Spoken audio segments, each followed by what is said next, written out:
Positivism and Analytic Philosophy, From Europe to America. So far, my account of the epistemological origins of postmodernism has concentrated on German developments in philosophy.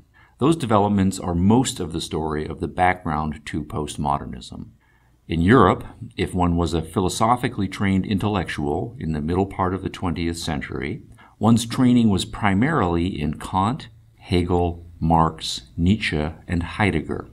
Those thinkers set the philosophical framework of discussion for European intellectuals, and that framework goes a long way toward accounting for the rise of postmodernism. Yet my account of postmodernism as developed so far is incomplete. Postmodernism's strongholds are in the American Academy, not the European. Rorty is, of course, American, and while Foucault, Derrida, and Lyotard are French, they have many more adherents in America than they do in France or even Europe. So there is a gap that must be bridged. How did the counter-Enlightenment tradition come to prominence in the English-speaking world, especially North America? The gap is wider intellectually than it is geographically. For the longest time, the American Academy had little use for Hegel, Kierkegaard, and Nietzsche. The Anglo-American tradition saw itself as the champion of the Enlightenment project.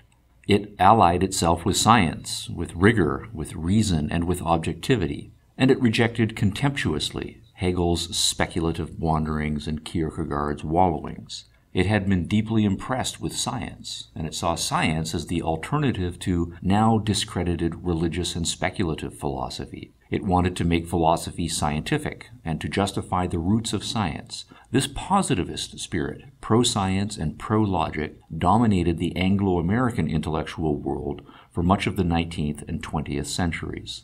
The collapse of the positivistic spirit in Anglo-American philosophy is therefore part of the story of the rise of postmodernism. As strong as Enlightenment traditions were and are in America and Britain, those cultures were never Enlightenment islands unto themselves. European and especially German philosophical influences began to be a presence shortly after the Revolution in France. The English Romantics, most famously, were among the first to turn to Germany for philosophical and literary inspiration. Samuel Taylor Coleridge and William Wordsworth, for example, spent time in Germany for that purpose. Wordsworth's famous lines signal the new anti-reason trend. Quote, "Our meddling intellect misshapes the beauteous forms of things. We murder to dissect." Unquote. John Keats's lines continue it. Quote, "Do not all charms fly at the mere touch of cold philosophy?" Unquote. And Thomas de Quincey is perhaps the clearest prose representative of what many of the English Romantics absorbed from German philosophy. Quote, "Here I pause for one moment to exhort the reader never to pay any attention to his understanding when it stands in opposition to any other faculty of his mind. The mere understanding, however useful and indispensable, is the meanest faculty of the human mind, and the most to be distrusted. And yet the great majority of people trust to nothing else, which may do for ordinary life, but not for philosophical purposes." Unquote. Germany's rising star was also signaled by the popularity of Germain de Stael's Germany, published in 1813, a book that had a major impact on French, English, and American intellectual life.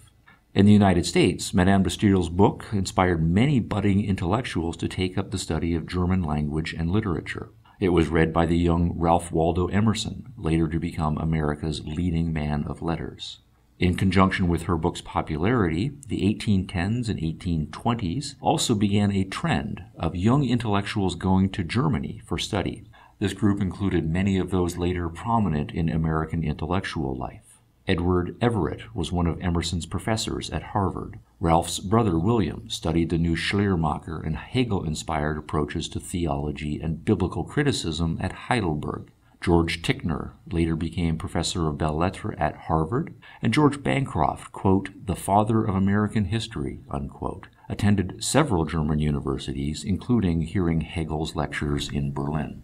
Quote, "Until 1830, historian Thomas Niberty points out, it was the general rule that talented and curious young minds gravitated to Paris. but from then on they came in ever-increasing numbers, American students, for example, to Germany, to Berlin," unquote. They brought back with them Kantian and Hegelian philosophy. By the middle of the 19th century, German ideas were established in America. One indication of this is that the most important philosophical journal in America from 1867 to 1893, the Journal of Speculative Philosophy, was founded in 1867 by a group of Hegelians in the St. Louis Philosophical Society. This list of German philosophical influence is not yet especially weighty, for America in the 19th century was not yet an intellectual or cultural powerhouse, and the intellectual and cultural life that did flourish was still largely guided by Enlightenment philosophy.